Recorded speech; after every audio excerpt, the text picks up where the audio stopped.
Hello everyone, welcome again to Ramanujam School of Studies zero to infinity.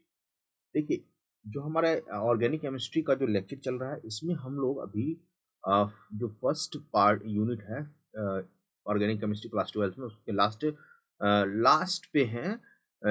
अभी तक हम लोगों ने इससे पहले कौन सा रिएक्शन किया था, ये फिटिक रिएक्शन किया था, Wurtz Fittig reaction and Fittig reaction. ठीक है।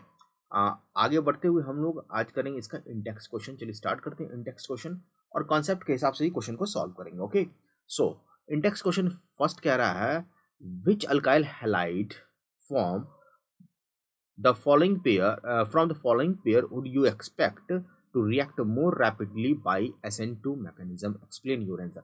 सिंपल सा क्वेश्चन है कि SN2 मैकेनिज्म से कौन सा अल्काइल हैलाइड क्या होगा, रिएक्ट करेगा। ओके, तो बेसिकली जो SN2 मैकेनिज्म में हम लोग alkyl halide rate of reaction alkyl halide का करेंगे, वो क्या होता है SN2 रिएक्शन में। आपको ऑर्डर अगर याद हो तो देखिए, primary alkyl halide is more reactive than secondary alkyl halide और secondary is more reactive than tertiary alkyl halide SN2 mechanism में। और SN1 मैकेनिज्म में ऑलरेडी हमारा इसका रिवर्स हो जाता है, tertiary alkyl halide is more reactive than secondary and secondary alkyl halide is more reactive than primary. So अगर इसमें देखेंगे तो ये हमारा क्या है, फर्स्ट वाले में structure CH3 CH2 CH2 CH2 Br, ये कौन सा है, प्राइमरी है। और वाला जो है उसमें हम देखते हैं CH3 CH2 CH CH, यहाँ Br है, सॉरी Br है, और ये CH3, ये कौन सा है, सेकेंडरी है। SN2 का कह रहा है बात, तो SN2 में primary, this one is more reactive than their counterparts. Okay, next में अगर हम देखेंगे तो ये फर्स्ट में यहाँ पे ये सेकेंडरी है और ये टर्शियरी है, तो secondary is more reactive than tertiary as पर SN2 मैकेनिज्म। और SN1 मैकेनिज्म में रिवर्स हो जाएगा। अगर यहाँ पे हम बात करें तो ये प्राइमरी है और ये भी प्राइमरी है। ओके, लेकिन ये प्राइमरी है और ये भी प्राइमरी है, लेकिन दोनों में किस में SN2 होगा, तो क्राउडिंग जहाँ पे ज़्यादा होगा वहाँ पे SN2 का रिएक्शन रेट क्या होगा, कम होगा। रीज़न क्या है, रीज़न ये है कि SN2 मैकेनिज्म के हिसाब से क्या होता है कि पीछे से अटैक होता है, किससे, पीछे से अटैक होता है। जैसा कि हम लोगों ने देखा था, बैक साइड से न्यूक्लियोफाइल आएगा। अगर क्राउडिंग यहाँ पे ज़्यादा होगा तो न्यूक्लियोफाइल जल्दी आ नहीं पाएगा। तो बेसिकली ये भी प्राइमरी है और ये भी प्राइमरी है, लेकिन क्राउडिंग किस में ज़्यादा है, क्राउडिंग हमारा सेकेंड वाले में ज़्यादा है। तो इस केस में यहाँ पे हमारा न्यूक्लियोफाइल को आना, अटैक करना इस कार्बन पे थोड़ा सा मुश्किल होगा। तो इसमें रेट ऑफ रिएक्शन किसमें है, थर्ड का ए वाले में ज़्यादा रेट ऑफ रिएक्शन होगा। तो यहाँ पे हम लोग बार बार स्ट्रक्चर नहीं लिखेंगे, आप लोग से रिक्वेस्ट है कि आप लोग लिखिए। चलिए नेक्स्ट है क्वेश्चन नंबर 10.8। 10.8 में सेम एक्सप्लेनेशन है, in the following pair of halogen compound which compound undergoes faster SN1 reaction. कौन सा कंपाउंड SN1 रिएक्शन में फास्टर है, तो अभी अभी हम लोगों ने देखा था कि SN1 रिएक्शन में tertiary is more faster than secondary and secondary is more faster than tertiary. So ये हमारा टर्शियरी, अगर इसको देखें तो ये हमारा टर्शियरी है और ये हमारा क्या है, सेकेंडरी है। सो फर्स्ट में ये जो है टर्शियरी वाला ये ज़्यादा फास्टर होगा, सेकेंड में ये सेकेंडरी है और ये प्राइमरी है, तो ए वाला पार्ट अगर इसको ए मानते हैं तो ए वाला पार्ट ज़्यादा फास्ट होगा। ओके, नेक्स्ट है आइडेंटिफाई। क्या आइडेंटिफाई करना है हमें, ABCDERNR डैश। चलिए ये क्वेश्चन आया है। चलिए सबसे पहले यहाँ पे देखिए, ये हमारा है एम एम अल्काइल हैलाइड है, ठीक है। आ, इसका रिएक्शन किसके साथ कर रहा है, Mg के साथ, किसमें, ड्राई ईथर में। आप रिएक्शन याद कीजिए, ड्राई ईथर में Mg क्या बनाता है, ग्रिग्नार्ड रिएजेंट बनाता है। चलिए ग्रिग्नार्ड रिएजेंट क्या कैसे बन जाएगा, MgBr। अब इसका रिएक्शन ये हमारा क्या हो गया, ए। अब इसका हाइड्रोलिसिस हो रहा है H2O से, वाटर से हाइड्रोलिसिस हो रहा है, तो ये हमारा ग्रिग्नार्ड रीजन MgOX बन जाता है और ये हमारा क्या बन जाएगा, अल्केन। सो दिस वन, ये प्रोडक्ट हमारा बन जाएगा cycloalkane. Okay, once we get cycloalkane और साइक्लोएल्कीन के साथ अगर हम प्रोडक्ट देखें तो MgOH भी बनेगा। अब साइक्लोएल्कीन तो ए और बी बन गया हमारा, ठीक है। इसके बाद है RbR plus Mg dry ether again Girnar बनेगा RmgBr। अब इस ड्राई ईथर सी क्या हो गया, ये हमारा ड्राई ईथर। अब ये कह रहा है D2O, ओके D2O। तो ध्यान रखना है कि जो D2O रहे या H, तो ये जो D है वो हमारा जो R के साथ हाइड्रोजन ऐड होता है वो वाटर का मॉलिक्यूल का हाइड्रोजन होता है। सो ये हमारा जो हो जाएगा दिस इज R। सी वाला D में R यहाँ पे गिवन नहीं है, यहाँ पे क्या है अच्छा R भी बताना है ना यहाँ पे। तो ये हमारा RmgR और ये D2O में हमारा बन रहा है R और D प्लस MgODBr ये बनेगा। अब RD का स्ट्रक्चर क्या है हमारा CH3CHD, ओके, और CH3 ये है, ओके।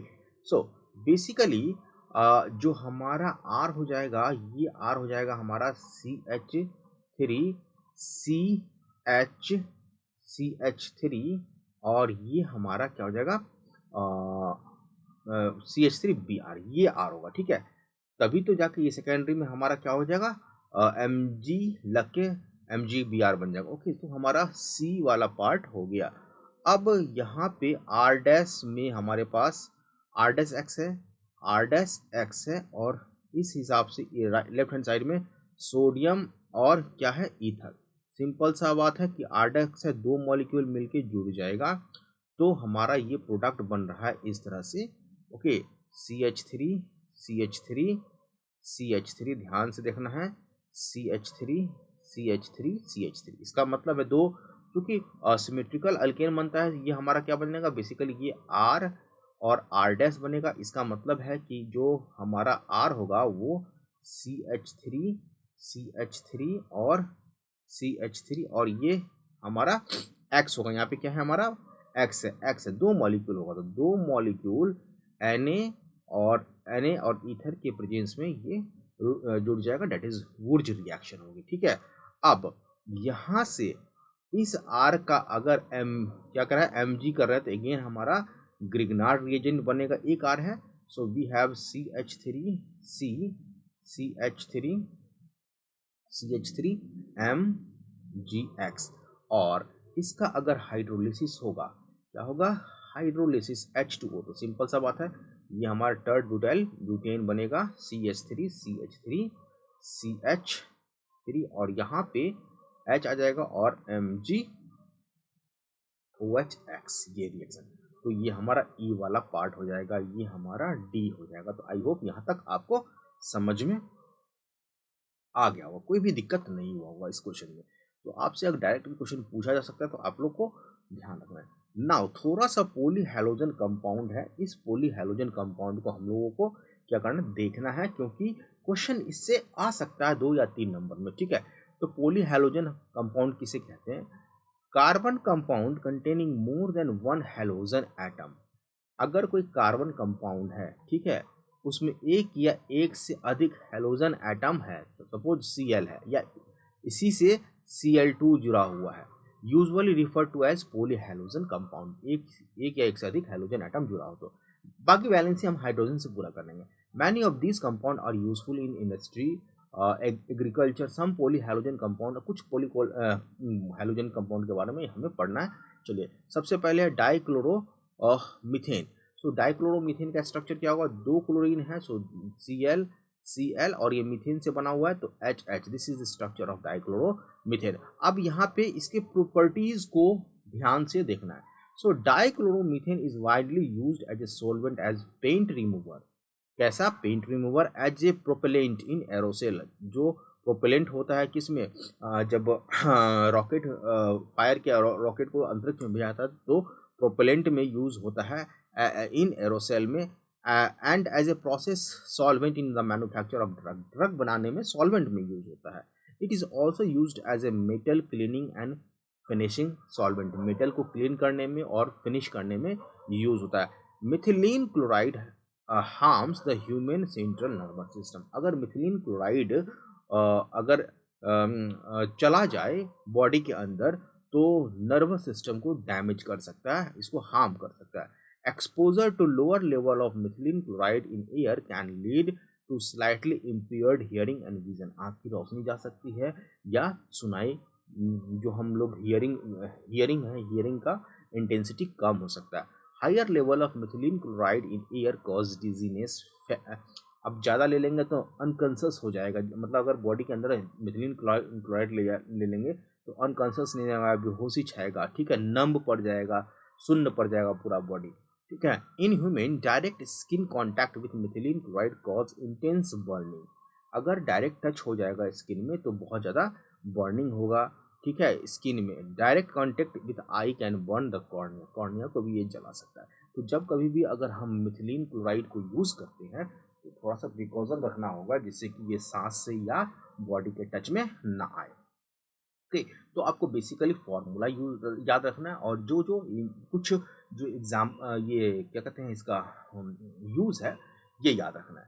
अब है ट्राइक्लोरोमीथेन, अब अगर एक हाइड्रोजन डाइक्लोरो में अगर एक हाइड्रोजन क्लोरीन से रिप्लेस हो जाए सो ये बन जाएगा ट्राइक्लोरोमीथेन, इसका HCCl3 ट्राइक्लोरोमीथेन बन गया। ओके, इसको हम क्या कहते हैं, क्लोरोफॉर्म, फिल्म सब में देखते होंगे कि बेहोश कर देता है, ठीक है, इसको क्या कहते हैं, क्लोरोफॉर्म। तो बेसिकली क्लोरोफॉर्म भी बहुत इंपॉर्टेंट है और इसका यूज भी बहुत होता है। So chemically chloroform is employed as solvent for fat, alkaloids, iodine and other solvent, मतलब फैट के लिए, बेसिकली फैट इसमें घुल जाएगा, अल्कोहाइड्स घुल जाएगा, आयोडीन घुल जाएगा, कुछ अदर सब्सटेंस, ठीक है। The major use of chloroform today in the production of freon refrigerant R22 के हिसाब से, जो हमारा रेफ्रिजरेटर होता है उसमें जो कूलेंट लिक्विड होता है, जो लिक्विड मूव करता है, जो कि कूलिंग प्रोड्यूस करता है, वो R22 होता है। इसमें हमारा फ्रेन, इसको क्या कहते हैं, फ्रेन, FREON, फ्रेन या फिर R22, इसमें यूज होता है। It was once use as a general anaesthesia in surgery, बहुत पहले ये सर्जरी में करने से पहले बेहोश करने एनेस्थीसिया के रूप में इसको यूज़ किया जाता है, but has been replaced by less toxic, अब यहाँ पे इसको यूज़ नहीं करते हैं, ठीक है। Inhaling chloroform vapour decrease central nervous system, क्या करेगा, डिप्रेस द सेंट्रल नर्व, अगर क्लोरोफॉर्म सूंघ लेंगे तो ये नर्वस सिस्टम को डिप्रेस कर देगा। Breathing about 900 part of chloroform पर मिलियन पार्ट्स ऑफ एयर, ठीक है, इसके कारण क्या होगा, डिजीनेस होगा, फैटिक होगा, हेडेक होगा, सर चकराएगा। क्रोनिक क्लोरोफॉर्म एक्सपोजर में cause damage to the liver, अगर बार बार क्लोरोफॉर्म बॉडी के अंदर जा रहा है तो वो लीवर को डैमेज कर देगा। Okay okay, where chloroform is metabolise to phosphate, तो ये ध्यान में रखना है कि क्लोरोफॉर्म, ये इंपॉर्टेंट है, क्लोरोफॉर्म CHCl3 लीवर में किस में चेंज होता है, फॉस्फिन गैस में, क्या है, फॉस्फिन, यहाँ पे आप देखिए कहाँ गया, फॉस्फिन गैस में चेंज हो जाएगा। Where chloroform is metabolise to phosphine gas, ठीक है, कहाँ, लीवर में। तो आपसे ये पूछ सकता है कि किस गैस में कन्वर्ट हो जाता है, phosphine gas, and use to kidney and to the kidney, and some people develop sore with the skin is immersed in the chloroform. Chloroform is widely oxidized in presence of air, light to extremely poisonous gas carbonyl chloride, और इसी को COCl2 कहते हैं, इस gas को क्या कहते हैं, COCl2, इसी को फॉस्फिन गैस कहते हैं। तो कहने का मतलब है CHCl3 अगर इसको ऑक्सीजन मिले, लाइट मिले, तो ये COCl2 फॉस्फिन गैस में कन्वर्ट हो जाएगा, जो कि वेरी पॉइजनस होता है, एक्सट्रीमली डेंजरस होता है, ठीक है। It is therefore store in close dark coloured, इसलिए क्लोरोफॉर्म को देखेंगे लेबोरेटरी में क्लोज्ड या ब्राउन कलर की शीशी में, क्लोज्ड डार्क कलर की बोतल में, डार्क कलर्ड के बोतल में इसको स्टोर करके रखा जाता है। नहीं, अगर लाइट इस पे आएगा तो ये फॉस्फिन गैस में कन्वर्ट हो जाएगा, that is HCl2 plus O2 light के प्रेजेंस में, ठीक है, ये COCl 2। इसका स्ट्रक्चर कैसा होगा देखिए ध्यान से, C डबल बॉन्ड O, और ये बहुत ही पॉइजनस होता है, इस तरह में कन्वर्ट हो जाएगा और प्लस HCl हाइड्रोक्लोरिक गैस भी प्रोड्यूस होगा। ये क्लोरोफॉर्म हो गया। तो क्यों स्टोर किया जाता है क्लोरोफॉर्म को डार्क कलर में, ठीक है। लीवर में क्या होता है, पॉइजन गैस डेंजरस कैसे होता है, ये सब चीज़ हम लोगों ने देख लिया। अब इसका है iodoform, tri iodomethane. Again tri iodomethane CHI3, ये क्या हो गया, ट्राई आइडोमीथेन। एग्जाम्पल स्ट्रक्चर क्या होगा, I और H, ये ट्राई आइडोमीथेन। इसको हम क्या कहते हैं, आइडोफॉर्म कहते हैं। क्या कहते हैं, आइडोफॉर्म, आइडोफॉर्म कहते हैं। और आइडोफॉर्म का यूज एंटीसेप्टिक में होता है। क्या होता है, एंटीसेप्टिक, ठीक है। Antiseptic properties due to liberation of free iodine. Antiseptic में होता है क्यों, क्योंकि जब इसको यूज करते हैं तो फ्री आयोडीन प्रोड्यूस होता है, फ्री आयोडीन प्रोड्यूस होता है, and not due to iodoform itself. Iodoform के कारण ये एज सच, आइडोफॉर्म के कारण ये एंटीसेप्टिक में यूज नहीं होता है। ये एंटीसेप्टिक में ये यूज होता है, जब इसको यूज करते हैं तो ये फ्री आयोडीन प्रोड्यूस करता है। Okay, due to its objectionable smell, इसका स्मेल बहुत ही गंदा होता है। It has been replaced by formulation containing कुछ आयोडीन। तो आप जो ऑइनमेंट होता है, जो कट फट जाता है, उसमें आयोडोफॉर्म होता है, जहाँ पे आयोडोफॉर्म रिलीज करता है आयोडीन को, और वहाँ पे ये आयोडीन के कारण ये एंटीसेप्टिक रोल प्ले करता है। नेक्स्ट है tetrachloromethane, carbon tetrachloride. Okay, carbon tetrachloride मतलब टेट्रा मतलब 4, CCl4। स्ट्रक्चर क्या हो जाएगा, CCl कार्बन टेट्राक्लोराइड। और ये बहुत ही इंपॉर्टेंट है, पेपर में पूछ सकता है। It is produced in large quantity for use of manufacture of refrigerant and propellant for aerosol. तो किस चीज में यूज होता है, ये रेफ्रिजरेंट में होता है, रेफ्रिजरेंट में होता है, या फिर एरोसोल में होगा, एरोसोल में होगा। It can be, it is also use as feedstock in synthesis of chlorofluorocarbon, other chemical, pharmaceutical manufacturing, and general solvent use until mild until mid 1960 तक। it was also very used as cleaning fluid both in industry as a detergent, and simple सा बात है कि ये CCl4 क्या होता है, fire extinguishing में भी काम यूज होता है, फायर एक्सटिंग्विशन। तो आपको कुछ याद रखना किस किस में, जो इंपॉर्टेंट आपको इजी हो सके, फायर एक्सटिंग्विशर में भी यूज होगा। Okay, there is small evidence that exposure of carbon tetrachloride cause liver cancer in human. अगर ये बॉडी में चला जाएगा तो लीवर कैंसर होगा। Okay, the most common effect are dizziness, headache होगा, नौसिया होगा, उल्टी हो जाएगा, ठीक है। Which can cause permanent damage of nerve cell. तो अटैक ऑन नर्व सेल को अटैक करेगा। Okay, exposure to CCl4 can make heart beat irregularly and stop. ज़्यादा हो जाएगा तो हार्ट बीट, इन इरेगुलर हार्ट बीट। तो ये सब आपको याद रखना, इरेगुलर हार्ट बीट होना स्टार्ट हो जाएगा, ठीक है। मुझे भी होने लग गया। द केमिकल में इरिटेट द आई, इरिटेशन इन आई हो जाएगा, इरिटेशन इन आईज। अगर आंख में जलेगा तो आंख जलने लग जाएगा, ठीक है। When carbon tetrachloride is release into the air it rises the atmosphere and depletes ozone layer. अब ओजोन लेयर को इम्पैक्ट करता है, ओजोन लेयर को क्या करेगा, डिप्लेट करेगा CCl4। ध्यान रखना, ओजोन गैस भी करता है और CCl4 भी करता है, कार्बन टेट्राक्लोराइड। तो इस चीज को ध्यान रखना क्योंकि पेपर में पूछ सकता है। Depletion of the ozone layer is believe to increase human exposure to. अब ओजोन लेयर अगर डिप्लेशन होगा तो अल्ट्रावायलेट रेज, UV रे आएगा, जिसके कारण स्किन कैंसर हो सकता है, ठीक है।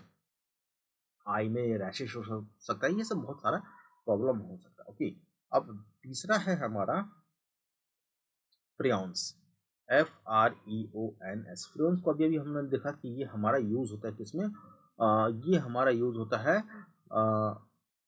रेफ्रिजरेंट में। सो द क्लोरोफ्लोरोकार्बन, ये क्या है, फ्लोरो फ्लोरो फ्लोरोकार्बन, ठीक है, ऑफ मीथेन, किसका है, of methane, fluorofluorocarbon of methane and ethane are collectively known as friends. तो आपसे पूछ सकता है फ्रेंड्स किसे हैं, तो fluorofluorocarbon of methane ethane is collective known as friends.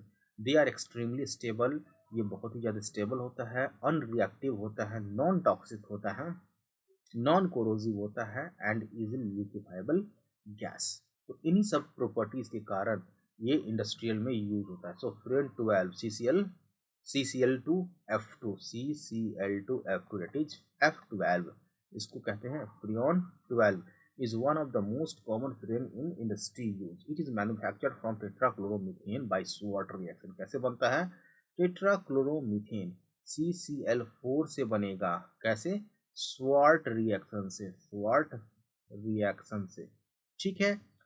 There are usually produced for aerosol propellant, अभी बात किया हम लोगों ने, रेफ्रिजरेंट में यूज होगा, एयर कंडीशनिंग पर्पस के लिए यूज होगा, तो ये कुछ यूज हो गया, ठीक है।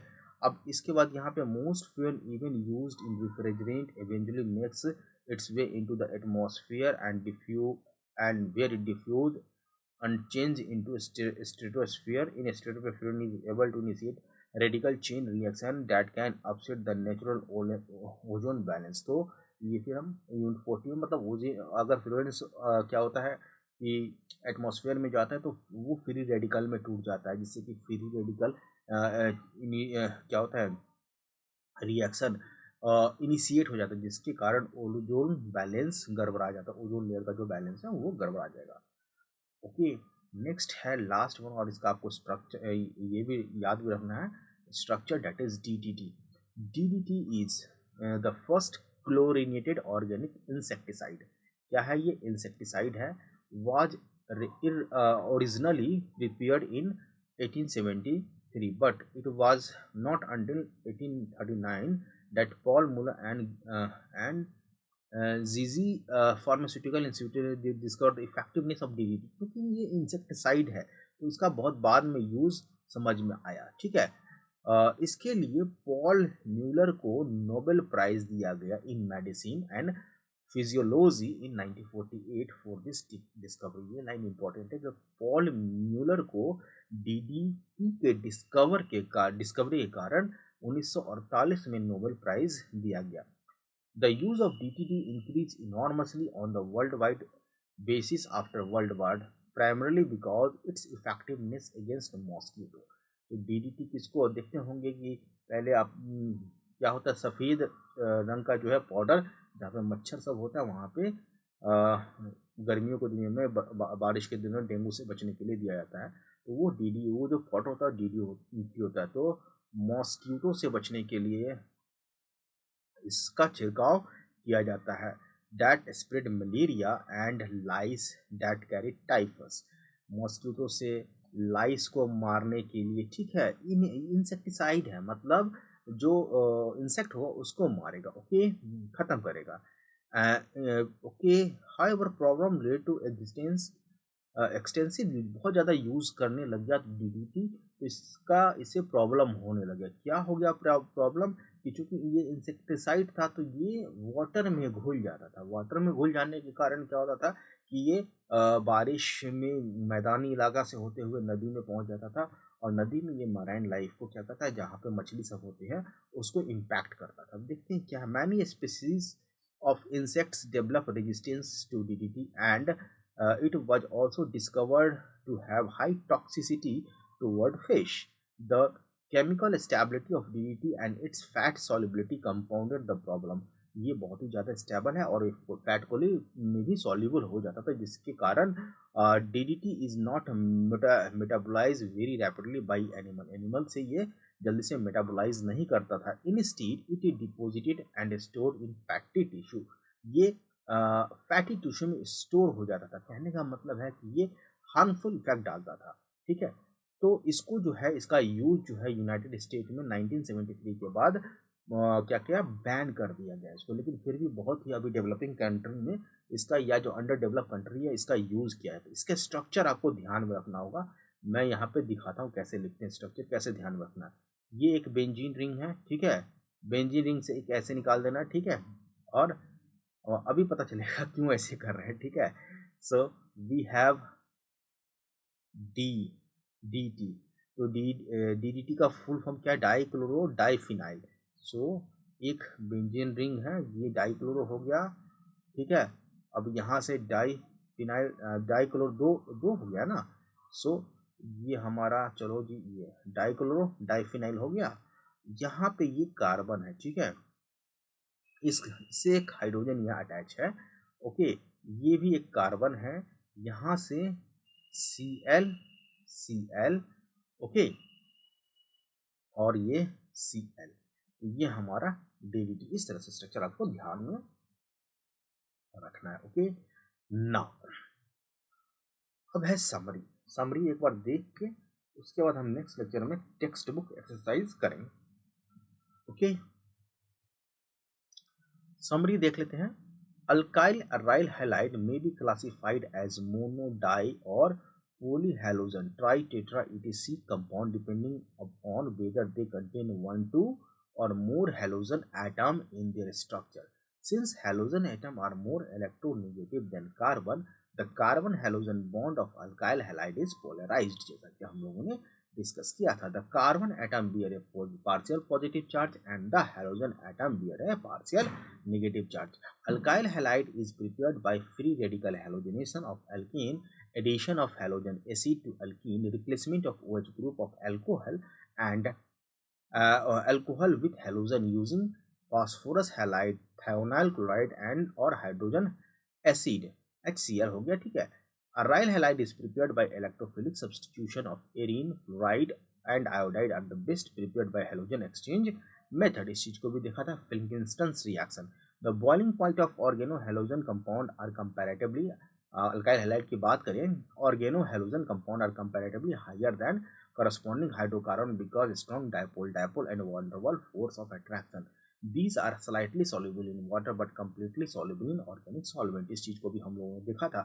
The polarity of carbon halogen bond of alkyl halide is responsible for their nucleophilic substitution, elimination and their reaction with metal atom to form organometallic compound। Nucleophilic substitution reaction are categorized as SN1 reaction and SN2 reaction on the basis of their kinetics property. Chirality has a profound role of the understanding the reaction। मतलब optical activity की बात कर रहा है कि अगर chiral carbon में है तो SN2 रिएक्शन में ऑप्टिकल एक्टिविटी क्या होगा, इन्वर्जन हो जाएगा, ठीक है। Reaction mechanism of SN1 and SN2 reaction. SN2 reaction of chiral alkyl halide are characterized by inversion configuration, while SN1 reaction are characterized by racemization, ठीक है। A number of polyhalogen compound जैसे कि अभी हमने डिस्कस किया, dichloromethane, chloroform, iodoform, carbon tetrachloride, fluoride and DDT have many industrial application. However, some of these compound cannot be easily decomposed। जैसा कि हमने DDT की बात की, जल्दी से डिकम्पोज नहीं होगा और जिसके कारण ये इन्वायरमेंटल हजार्ड हो जाएगा। ओके, तो आई होप, आशा करते हैं कि यहाँ तक आपको सारा कुछ समझ में आ गया होगा। अगर हम स्टार्टिंग से जाकर देखें तो ये 41 पेज है। फिर से एक बार हम लोग देख लेते हैं कि क्या हम लोगों ने एक एक चीज़ को डिस्कस किया। यस, हम लोगों ने यहाँ पे एक एक चीज़ को डिस्कस किया, ठीक है। एक एक लाइन को पढ़ा, प्राइमरी सेकेंडरी नोमेनक्लेचर को समझा, इसके बाद हमने नेचर ऑफ CH बॉन्ड को देखा, कैसे अल्कोहल से अल्काइल हैलाइड बनता है उसमें वो देखा, ठीक है। ये सभी चीज़ को हम लोगों ने, जो क्वेश्चन है इंडेक्स क्वेश्चन एग्जाम्पल, इन सभी चीज़ को किया, प्रॉपर्टीज़ किया, बॉइलिंग पॉइंट रिएक्शन किया, ठीक है, SN2 रिएक्शन किया, कौन सा न्यूक्लियोफाइल कैसा होगा, इन सभी चीज़ों को हम लोग करते हुए आगे बढ़ते हुए आगे हम लोगों ने देखा यहाँ पे जो भी इंडेक्स क्वेश्चन उसको भी किया। इसके बाद कायरलिटी को देखा, ठीक, ऑप्टिकल प्रॉपर्टीज़ कैसे होता है, कैसे चेंज होता है, SN1 SN2 रिएक्शन में एलिमिनेशन कब होगा और सब्सटीट्यूशन कब होगा, इस चीज़ को भी हम लोगों ने देखा। इसके बाद अराइल हैलाइड के रिएक्शन को देखा, इलेक्ट्रोफिलिक सब्सटीट्यूशन रिएक्शन को देखा। तो बहुत ज़्यादा सिलेबस को हम लोगों ने कवर किया और इसमें हेलो एल्किन और हेलो एल्किन के जो मेजर पार्ट है वो हम लोगों ने कर लिया। अब बस यहाँ पे एक्सरसाइज है, तो इस एक्सरसाइज में लगभग कितने क्वेश्चन हैं यहाँ पे, अरे ये तो बहुत ज़्यादा है, 22 क्वेश्चन है। तो 22 क्वेश्चन करने में मुझे लगता है कि 2 लेक्चर और लगेगा, ठीक है। तो आप समझिए कि 2 लेक्चर के बाद ये एक्सरसाइज पूरा कंप्लीट हो जाएगा। फिर हम लोग आगे नेक्स्ट यूनिट पढ़ेंगे। जो नेक्स्ट यूनिट हमें करना है वो है अल्कोहल, फेनॉल एंड। आज के लिए इतना ही रखते हैं, मिलते हैं नेक्स्ट लेक्चर में। वीडियो अगर पसंद आया हो तो जरूर शेयर कीजिए, सब्सक्राइब कीजिए। आज के लिए हैव अ नाइस डे, जय हिंद।